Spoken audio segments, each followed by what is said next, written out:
Dear students of final year BA for 6th semester, in my criticism paper, there is an essay, critical essay, Indeterminacy and the Reader's Response by Wolfgang Iser. See, this essay begins with the fundamental questions and it deals with reader's importance. ನಿಮ್ಮ criticism ಪೇಪರ್ನಲ್ಲಿ ಒಂದು ಇಂಡಿಟರ್ಮಿನಸಿ and readers response ಅಂತ ಒಂದು critical ಎಸೆ ಐತಲ್ಲ, ಆ ಎಸೆ ಆರಂಭ ಆಗೋದು ಕೆಲವು ಫಂಡಮೆಂಟಲ್ ಕ್ವಶನ್ಸ್ ಮತ್ತು ರೀಡರ್ಸ್ ಇಂಪಾರ್ಟೆನ್ಸನ್ನು ಡೀಲ್ ಮಾಡೋಕ್ಕೆ ಆರಂಭ ಮಾಡುತ್ತೆ. If text has only one meaning that interpretation brings out, nothing remains to the reader except to accept or to reject. ಒಂದು ವೇಳೆ ಒಂದು ಟೆಕ್ಸ್ಟಿಗೆ ಒಂದೇ ಮೀನಿಂಗು ಇದ್ದರೆ, ಒಂದೇ ಮೀನಿಂಗ್ ಐತಿ ಅಂತ ನಾವು ಇಂಟರ್ಪ್ರಿಟ್ ಮಾಡಿದರೆ, ಆ ರೀಡರ್ಗೆ ಏನೂ ಅಲ್ಲಿ ಉಳಿಯೋದೇ ಇಲ್ಲ. ಒಂದು ಅವನದನ್ನ ಅಕ್ಸೆಪ್ಟ್ ಮಾಡಬೇಕು, ಇಲ್ಲ ಅವನದನ್ನ ರಿಜೆಕ್ಟ್ ಮಾಡಬೇಕು, ಇಷ್ಟೇ ಅವನ ಪಾಲಿಗೆ ಉಳಿತೈತೆ. So there are 4 fundamental questions. ಹಾಗಾಗಿ ಈ 4 ಫಂಡಮೆಂಟಲ್ ಕ್ವಶನ್ಸ್ಗಳನ್ನ ವೂಲ್ಫ್ಗ್ಯಾಂಗ್ ಐಸರ್ ಈ ಎಸ್ಸೇದಲ್ಲಿ ಫಸ್ಟ್ ಕೇಳ್ತಾನೆ, ಅವನು ಅನಲೈಸ್ ಮಾಡ್ತಾ ಹೋಗ್ತಾನೆ. What takes place between text and reader. ಅವನು ಕ್ವಶನ್ ಒಂದೇನಂದರೆ, ಒಬ್ಬ ರೀಡರ್ ಮತ್ತು ಟೆಕ್ಸ್ಟ್ ಮಧ್ಯ ಏನು ಸಂಭವಿಸುತ್ತೆ, ಏನು ನಡೆಯುತ್ತೆ. While reader reads a text, there must something take place between reader and the text, and what is that? Is it possible to look at that relationship? So is it possible to look at that relationship? ಒಂದು ಆ text ಮತ್ತು ರೀಡರ್ನ ಮಧ್ಯೆ ಇರೋ ರಿಲೇಷನ್ಶಿಪ್ಪನ್ನು ನಾವು ಒಂದು ಸಾರಿ observe ಮಾಡ್ಬೋದಾ, ಸಾಧ್ಯನಾ? Isn't critic plunging into a private life to make only vague conjectures and speculations? ಒಂದು ವೇಳೆ ಹಾಗೆ ಮಾಡೋಕ್ಕೆ ಹೋದರೆ, ಅಂದರೆ ಈ ರಿಲೇಷನ್ಶಿಪ್ಪನ್ನು ಹುಡ್ಕಕ್ಕೆ ಹೋದರೆ ಅಥವಾ ರೀಡರ್ನ ಬಗ್ಗೆ ತಿಳ್ಕೊಳಕ್ಕೆ ಹೋದರೆ, ಈ ಕ್ರಿಟಿಕ್ಕು ರೀಡರ್ನ ಪ್ರೈವೇಟ್ ಲೈಫಲ್ಲಿ ಎಂಟ್ರಿ ಆದಂಗೆ ಆಗಲ್ವಾ, ಪ್ರೈವೇಟ್ ಲೈಫಲ್ಲಿ ಧುಮುಕಿದಂಗೆ ಆಗಲ್ವಾ, ಬರೀ ಕೆಲವು ಕಂಜೆಕ್ಚರ್ಸು, ವೇಗಾದ ಕಂಜೆಕ್ಚರ್ಸ್ ಆ್ಯಂಡ್ ಸ್ಪೆಕ್ಯುಲೇಷನ್ಸ್ಗಳ ಮಾಡೋಕ್ಕಾಗಿ ಅನ್ನೋದು ಇನ್ನೊಂದು 3ನೇ ಕ್ವಶನ್. 4ನೇ question, is it possible to express anything about heterogeneous reactions between text and reader. ಇನ್ನು ಈ ಟೆಕ್ಸ್ಟ್ ಮತ್ತು ರೀಡರ್ನ ಮಧ್ಯೆ ಕೆಲವು ಹೆಟರೋಜಿನಿಯಸ್ ರಿಯಾಕ್ಷನ್ಸ್ಗಳನ್ನ ಎಕ್ಸ್ಪ್ರೆಸ್ ಮಾಡೋಕ್ಕೆ ಸಾಧ್ಯನಾ? ಅಂದರೆ heterogeneous reactions means reactions from different people, different critics or different people, different types of people. So is it possible to express anything about heterogeneous reactions between text and reader? So these 4 questions he asks, and then he says the text comes to life only when it is read. ಒಂದು text ಜೀವಂತವಾಗಿ ಯಾವಾಗ ಇರ್ತದಂತೆ ಅಂದರೆ, ಅದನ್ನು ಓದಲ್ಪಟ್ಟಾಗ ಮಾತ್ರ ಅದು ಜೀವಂತವಾಗಿರುತ್ತೆ. ಅದು ಓದಲ್ಪಡದೆ ಹೋದರೆ it will be equal to the dead.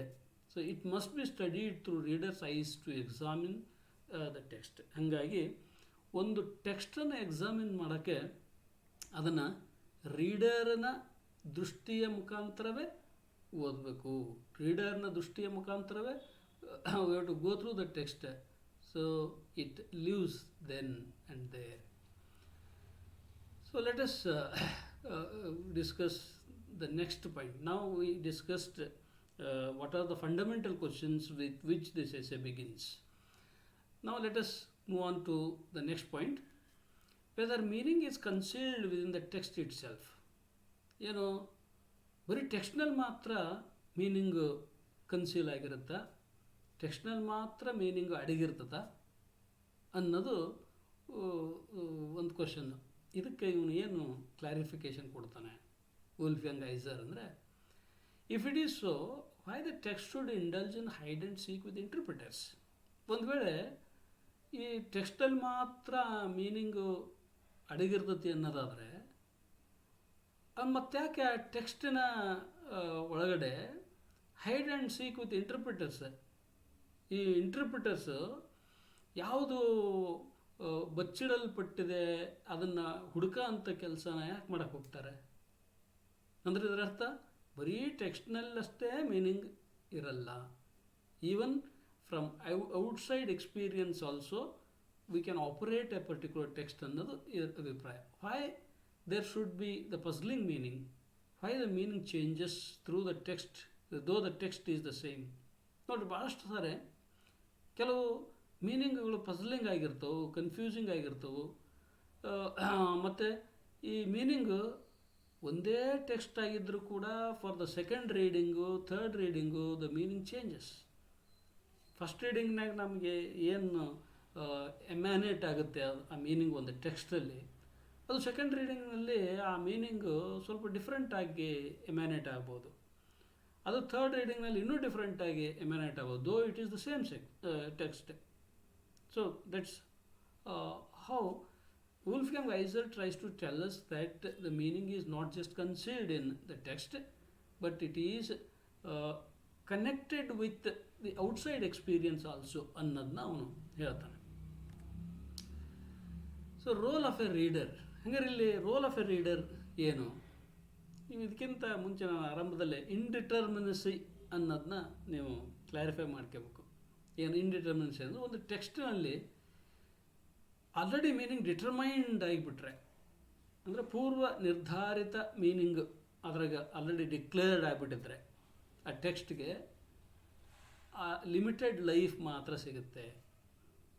ಆದರೆ ಇಂಡಿಟರ್ಮಿನಸಿ ಅದ್ರಾಗಿದ್ದರೆ, ಅಂದರೆ ಡಿಟರ್ಮೈನ್ಡ್ ಮೀನಿಂಗ್ ಇಲ್ಲ, ಇಂಡಿಟರ್ಮಿನೆಂಟ್ ಆಗೈತೆ ಅದು, ಆ ಟೆಕ್ಸ್ಟು ಇಂಡಿಟರ್ಮಿನೆಂಟ್ ಆಗೈತಿ ಅಂದರೆ ಆ ಇಂಡಿಟರ್ಮಿನಸಿ ಆಫ್ ದ ಟೆಕ್ಸ್ಟ್ ಐತಲ್ಲ, ಅದು ಭಾಳ ಜನ ರೀಡರ್ಗಳಿಂದ ಭಾಳಷ್ಟು ಮೀನಿಂಗ್ಸ್ಗಳನ್ನು ಎಕ್ಸ್ಟ್ರ್ಯಾಕ್ಟ್ ಮಾಡೋಕ್ಕೆ, ಇಂಟರ್ಪ್ರಿಟ್ ಮಾಡೋಕ್ಕೆ, ಆಪರೇಟ್ ಮಾಡೋಕ್ಕೆ ಟ್ರೈ ಮಾಡಿಸ್ತದೆ.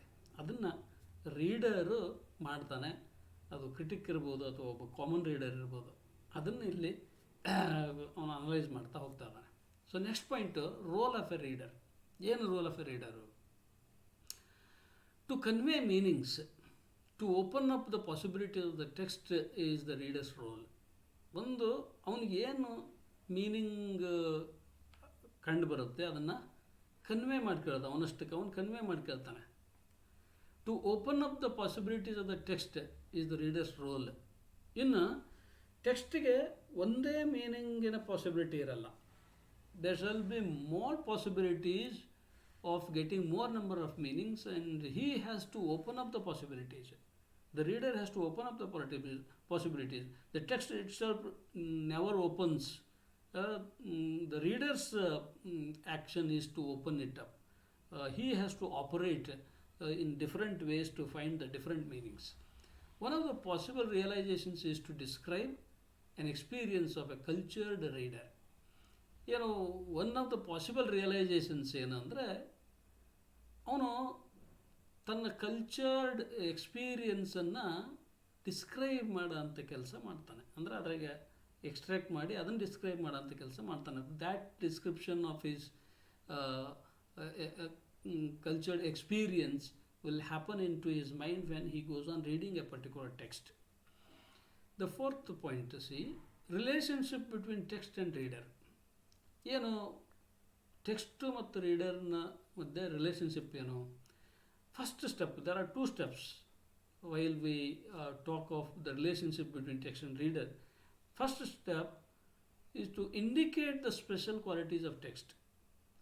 ಅಂದರೆ ಮೊದಲನೇ ಸ್ಟೆಪ್ಪಲ್ಲಿ ರೀಡರು ಟೆಕ್ಸ್ಟಿನ ಜೊತೆಗೆ ಎಂಥ ರಿಲೇಷನ್ಶಿಪ್ಪನ್ನು ಅವನು ಡೆವಲಪ್ ಮಾಡ್ಕೊತಾನೆ ಅಂದರೆ, ಫಸ್ಟ್ ಅದರ ಸ್ಪೆಷಲ್ ಕ್ವಾಲಿಟೀಸ್ಗಳನ್ನ ಇವನು ಇಂಡಿಕೇಟ್ ಮಾಡೋಕ್ಕೆ ಟ್ರೈ ಮಾಡ್ತಾನೆ. To find its distinction from other text. ಯಾವುದಕ್ಕೆ? ಬೇರೆ ಟೆಕ್ಸ್ಟ್ಗಿಂತ ಇದು ಹೆಂಗೆ ಡಿಸ್ಟಿಂಕ್ಟು, ಹೆಂಗೆ ಇದು ಡಿಫ್ರೆಂಟು, ಹೆಂಗೆ it is something other than the some text ಅಂತ. ಅಂದರೆ ಬೇರೆ ಟೆಕ್ಸ್ಟ್ಗಿಂತ ಇದು ಹೆಂಗೆ ಹೊಸದು ಅಥವಾ ಡಿಸ್ಟಿಂಕ್ಟು ಅಂತ ಇವನು ಸ್ಪೆಷಲ್ ಕ್ವಾಲಿಟೀಸ್ ಮುಖಾಂತರ ಕಂಡಿಡಿಯೋಕ್ಕೆ ಟ್ರೈ ಮಾಡ್ತಾನೆ. ಸೆಕೆಂಡ್ ಸ್ಟೆಪ್ಪಲ್ಲಿ ಏನು? Second step is to name and analyze the basic elements of the cause of response. ಒಂದು ಆ ಟೆಕ್ಸ್ಟಲ್ಲಿ ಬೇಸಿಕ್ ಎಲಿಮೆಂಟ್ಸ್ಗಳನ್ನು ಗುರುತಿಸೋದು first, to name and analyse the basic elements of the cause of response. ಆ ಟೆಕ್ಸ್ಟಿನ ಒಳಗೆ ಏನನ್ನು ನಾವು ರೆಸ್ಪಾಂಡ್ ಮಾಡಬೇಕು, ಯಾವುದಕ್ಕೆ ರೆಸ್ಪಾಂಡ್ ಮಾಡಬೇಕು ಅನ್ನೋದನ್ನು ಗುರುತಿಸೋದು, ಮತ್ತು ಗುರುತಿಸಲ್ಪಟ್ಟ ಆ ಒಂದು ಏನು ಎಂಟಿಟಿ ಇರ್ತದೆ ಆ ಟೆಕ್ಸ್ಟಲ್ಲಿ ಅದನ್ನು ಅನಲೈಸ್ ಮಾಡೋದು. Special attention to the different degrees of indeterminacy in a text. ಮತ್ತು ಆ ಕೆಲಸ ಮಾಡುವಾಗ ಈ ಟೆಕ್ಸ್ಟಿನಲ್ಲಿ ಡಿಫರೆಂಟ್ ಡಿಗ್ರೀಸ್ ಆಫ್ ಇಂಡಿಟರ್ಮಿನಸಿ ಎಷ್ಟಿದ್ದಾವೆ, ಡಿಫರೆಂಟ್ ಡಿಗ್ರೀಸ್ ಆಫ್ ಇಂಡಿಟರ್ಮಿನಸಿ ಅಂದರೆ ಇಂಡಿಟರ್ಮಿನಸಿ ಅನ್ನೋದು ಯಾವ ಪ್ರಮಾಣದಾಗ ಐತಿ ಅನ್ನೋದನ್ನ ಕಂಡುಹಿಡಿದು, and various ways of bringing it out. ಆ ಡಿಫರೆಂಟ್ ಡಿಗ್ರೀಸ್ ಆಫ್ ಇಂಡಿಟರ್ಮಿನಸಿಯನ್ನು ಅವನು ಐಡೆಂಟಿಫೈ ಮಾಡಿದ ಮೇಲೆ ಅದನ್ನು ಹೊರತರೋದಕ್ಕೆ ಅಥವಾ ಡಿಫರೆಂಟ್ ಮೀನಿಂಗ್ಸನ್ನು ಡಿಟರ್ಮೈನ್ ಮಾಡೋದಕ್ಕೆ ಅವನು ಡಿಫರೆಂಟ್ ವೇರಿಯಸ್ ವೇಸನ್ನು ಅವನು ತರ್ತಾನೆ, ಕಂಡುಹಿಡಿತಾನೆ. So that is the second step. Then step 1ದಲ್ಲಿ ಮುಂದುವರೆದವನು ಎಕ್ಸ್ಪ್ಲೇನ್ ಮಾಡ್ತಾನೆ, how to describe the status of a text. ಒಂದು ಟೆಕ್ಸ್ಟಿನ ಒಂದು ರ್ಯಾಂಕನ್ನು ಹೆಂಗೆ ಡಿಸ್ಕ್ರೈಬ್ ಮಾಡೋದು. It differs from other text, the object it presents independent of the text. ಇದು ಯಾವ ಆಬ್ಜೆಕ್ಟನ್ನು ಪ್ರೆಸೆಂಟ್ ಮಾಡುತ್ತೆ ಅದರ ಆಧಾರದ ಮೇಲೆ ಇದು ಅದರ್ ಟೆಕ್ಸ್ಟಿಂದ ಡಿಫರೆಂಟ್ ಆಗಿರುತ್ತೆ. If the text describes an object existing outside with equal determinacy, then the text simply exposes the object. ಒಂದು ವೇಳೆ ಈ ಟೆಕ್ಸ್ಟ್ ಒಂದು ಔಟ್ಸೈಡ್ ಆಬ್ಜೆಕ್ಟನ್ನು ಆ್ಯಸ್ ಇಟ್ ಈಸ್ ಆಗಿ ಈಕ್ವಲ್ ಡಿಟರ್ಮಿನಸಿಯೊಂದಿಗೆ ಅದು ಪ್ರೆಸೆಂಟ್ ಮಾಡಿದ್ದೇ ಆದರೆ ಕೇವಲ ಅದನ್ನು ನಮಗೆ ಎಕ್ಸ್ಪೋಸ್ ಮಾಡೋ ಕೆಲಸ ಅಷ್ಟೇ ಮಾಡ್ತದೆ. ಅಂದರೆ ಔಟ್ಸೈಡ್ ಆಬ್ಜೆಕ್ಟು ಡಿಟರ್ಮೈನ್ಡ್ ಆಗಿರಬಾರ್ದು. ಆ ಔಟ್ಸೈಡ್ ಆಬ್ಜೆಕ್ಟು ಕೂಡ it should be of an indeterminate object ಆಗಿರಬೇಕು ಅನ್ನೋದು ಇವನು ವಾದ. Austin terms it as constative utterance as opposite to performative utterance. Austin ಹೇಳ್ತಾನೆ ಇದನ್ನು ಕಾನ್ಸ್ಟೇಟಿವ್ ಅಟರೆನ್ಸ್ ಅಂದರೆ ಹೊರಗಿನ ಒಂದು ಆಬ್ಜೆಕ್ಟು ಡಿಟರ್ಮೈನ್ಡ್ ಆಗಿದ್ದರೆ ಅದು ಕಾನ್ಸ್ಟೇಟಿವ್ ಅಟರೆನ್ಸ್, ಅಂದರೆ ಮತ್ತೊಂದು ಇಂಟರ್ಪ್ರಿಟೇಷನ್ ಅದಕ್ಕೆ ಸಾಧ್ಯ ಇಲ್ಲ. ಅದು ಜಸ್ಟ್ ಆ ಆಬ್ಜೆಕ್ಟ್ ಮಾತ್ರ ಎಕ್ಸ್ಪೋಸ್ ಆಗಿಬಿಡ್ತೈತಿ, ಮತ್ತೊಂದು ರೆಫರೆನ್ಸ್ ಆಗಲಿ ಮತ್ತೊಂದು ಇಂಟರ್ಪ್ರಿಟೇಷನ್ ಆಗಲಿ ಅದಕ್ಕೆ ಸಾಧ್ಯ ಇಲ್ಲ. ಅದೇ as opposite to performative utterance. So performative utterance ಇದಕ್ಕೆ ಹೊರತಾದದ್ದು, ವಿರುದ್ಧವಾದದ್ದು. ಹೆಂಗೆ ಅಂದರೆ ಈ ಪರ್ಫಾರ್ಮೇಟಿವ್ ಅಟರೆನ್ಸ್ ಇದ್ದರೆ ಅಲ್ಲಿ ಜಾಸ್ತಿ ಇಂಡಿಟರ್ಮಿನಸಿ ಇರುತ್ತೆ, ಅದು ಹೆಚ್ಚೆಚ್ಚು ಮೀನಿಂಗನ್ನು ಎಮ್ಯಾನೇಟ್ ಮಾಡುತ್ತೆ, ಎಕ್ಸ್ಪ್ರೆಸ್ ಮಾಡುತ್ತೆ. It creates its object. Literary text belong to the second category. ಈ ಕಾನ್ಸ್ಟೇಟಿವ್ ಅಟರೆನ್ಸ್ ಅಂತ ಏನೈತಲ್ಲ ಅದು ಲಿಟ್ರರಿ ಟೆಕ್ಸ್ಟ್ ಅಲ್ಲ. ಅದೇ ಪರ್ಫಾರ್ಮೇಟಿವ್ ಅಟರೆನ್ಸ್ ಇದ್ದರೆ ಅದು ಲಿಟ್ರರಿ ಟೆಕ್ಸ್ಟ್. ಕಾನ್ಸ್ಟೇಟಿವ್ ಅಟರೆನ್ಸು ಒಂದು ಇನ್ಫಾರ್ಮೇಟಿವ್ ಸೈನ್ಸ್ ಇರ್ತದಲ್ಲ, ಅದರೊಳಗೆ ಒಂದೇ ಅರ್ಥ, 10 ಮಂದಿ 100 ಮಂದಿ ಓದಿದರೂ ಒಂದೇ ಅರ್ಥ ಕೊಡುತ್ತೆ. ಆದರೆ ಅದೇ ಯಾವುದು ಕ್ರಿಯೇಟಿವ್ ಇರ್ತೈತಿ, ಟೆಕ್ಸ್ಟ್ ಇರ್ತೈತಿ, ಅದು ಪರ್ಫಾರ್ಮೇಟಿವ್ ಅಟರೆನ್ಸನ್ನು ಹೊಂದಿರುತ್ತೆ. Literary text belong to the second category. ಹಾಗಾಗಿ ಲಿಟ್ರರಿ ಟೆಕ್ಸ್ಟ್ಗಳೆಲ್ಲ ಈ ಪರ್ಫಾರ್ಮೇಟಿವ್ ಅಟರೆನ್ಸ್ಗಳನ್ನ ಪ್ರೆಸೆಂಟ್ ಮಾಡ್ತವೆ. ಸೊ ಅದು ಆಬ್ಜೆಕ್ಟನ್ನು, ಹೊಸ ಆಬ್ಜೆಕ್ಟನ್ನು ಕ್ರಿಯೇಟ್ ಮಾಡುತ್ತೆ. They constitute the object out of elements found in the real world. ಆ ಆಬ್ಜೆಕ್ಟನ್ನು ರಿಯಲ್ ವರ್ಲ್ಡಿಂದ ಅವು ತಗೊಂಡಿರಲ್ಲ, ಆದರೆ ರಿಯಲ್ ವರ್ಲ್ಡಿನ ಎಲಿಮೆಂಟ್ಸ್ಗಳನ್ನು ಒಗ್ಗೂಡಿಸಿ ಹೊಸ ಆಬ್ಜೆಕ್ಟನ್ನು ಅವು ಕಾನ್ಸ್ಟಿಟ್ಯೂಟ್ ಮಾಡ್ತವೆ. ಅವು ಲಿಟ್ರರಿ ಟೆಕ್ಸ್ಟ್ಗಳು.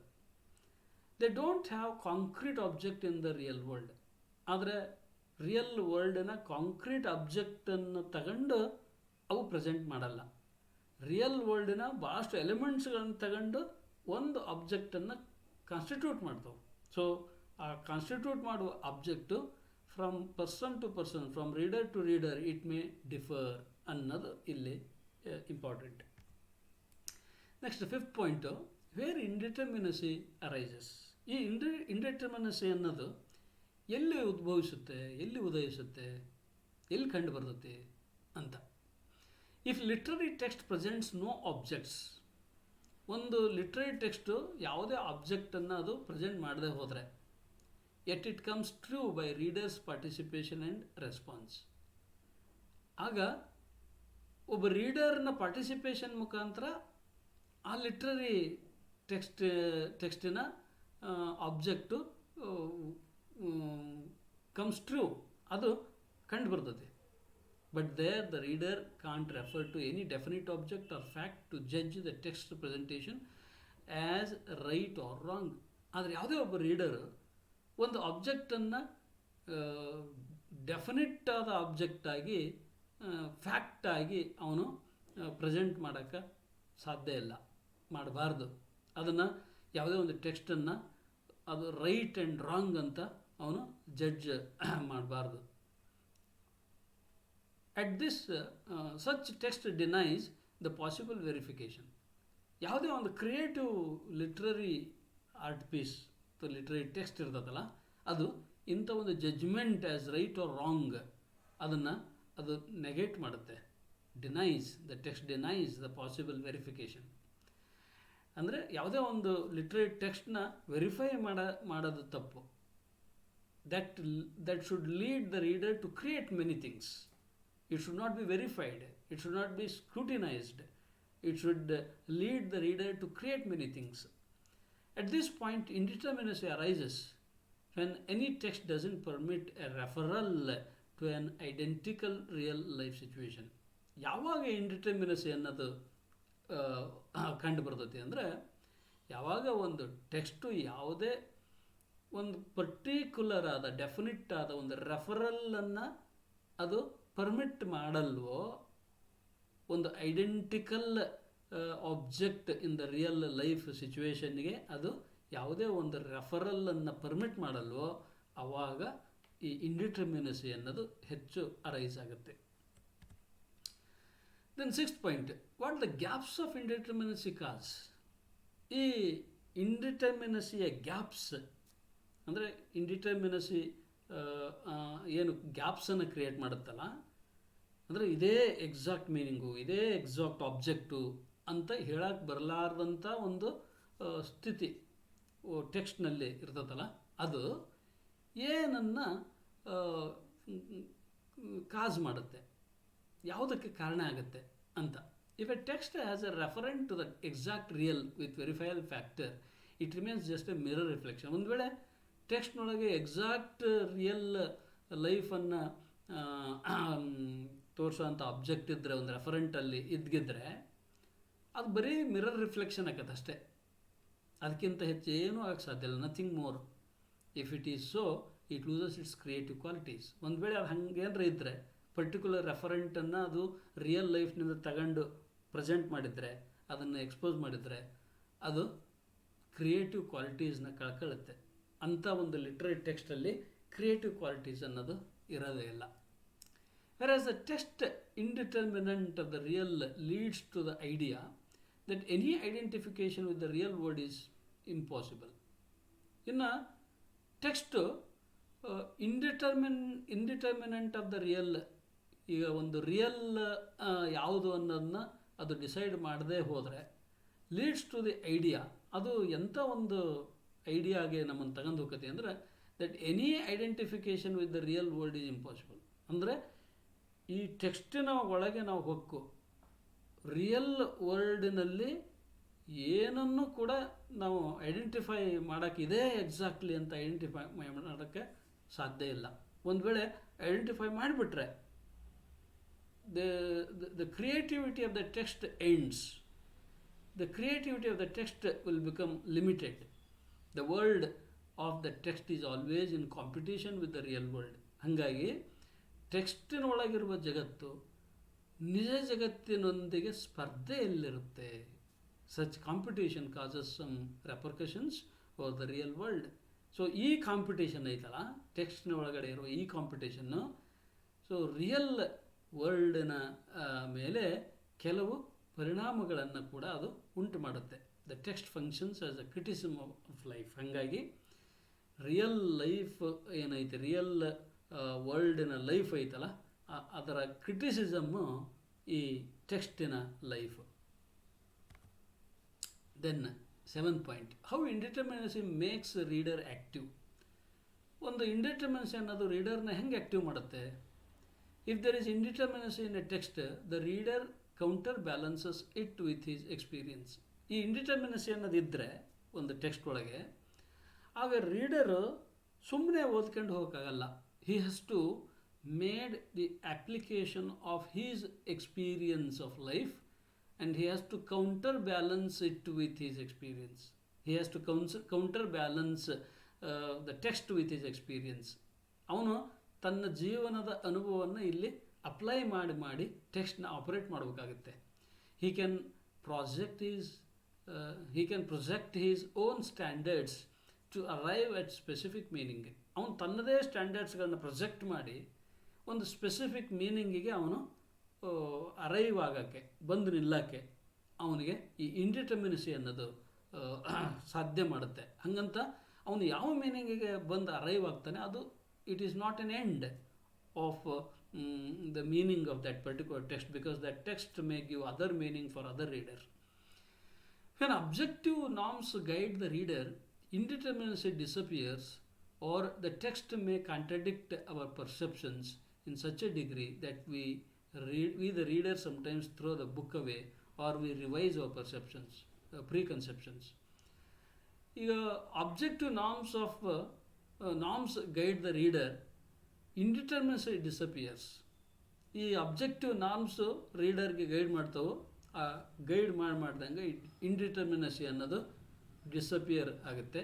ಅಥವಾ ಈ ಟೆಕ್ಸ್ಟು, ಈ ಅಬ್ಜೆಕ್ಟಿವ್ ನಾರ್ಮ್ಸ್ಗಳು ರೀಡರ್ಗೆ ಗೈಡ್ ಮಾಡಿದಾಗ ಆ ರೀಡರ್ನ ಆ ಅಬ್ಜೆಕ್ಟಿವ್ ನಾರ್ಮ್ಸು ಎಲ್ಲಿಗೆ ತಗೊಂಡು ಹೋಗ್ತಾವೋ ಅದಕ್ಕೆ ಟೆಕ್ಸ್ಟು ವಿರುದ್ಧ ಆಗುತ್ತೆ, ಕಾಂಟ್ರಡಿಕ್ಟ್ ಆಗುತ್ತೆ. ನಮ್ಮ ಪ್ರೀ ಕನ್ಸೆಪ್ಷನ್ನ ಅದು ಕಾಂಟ್ರಡಿಕ್ಟ್ ಮಾಡುತ್ತೆ ಯಾವುದು ಟೆಕ್ಸ್ಟು. ಕೆಲವು ಸರಿ ಯಾವ ಮಟ್ಟಕ್ಕೆ ಕಾಂಟ್ರಡಿಕ್ಟ್ ಮಾಡುತ್ತೆ ಅಂದರೆ, sometimes the readers throw the book away, or we revise our preconceptions. ಕೆಲವು ಸಾರಿ ಇದು ಅರ್ಥ ಆಗದೆ ಟೆಕ್ಸ್ಟನ್ನು ರೀಡರು ಬಿಸಾಕ್ತಾನೆ, ಅಥವಾ ತನ್ನ ಪ್ರೀಕನ್ಸೆಪ್ಷನ್ಸ್ನ ಅವನು ರಿವೈಸ್ ಮಾಡ್ಕೊತಾನೆ, ಆವಾಗ ಅದು ಅವನಿಗೆ ಅರ್ಥ ಆಗುತ್ತೆ. Whenever this happens, reader finds the way of removing indeterminacy by connecting one's own experience.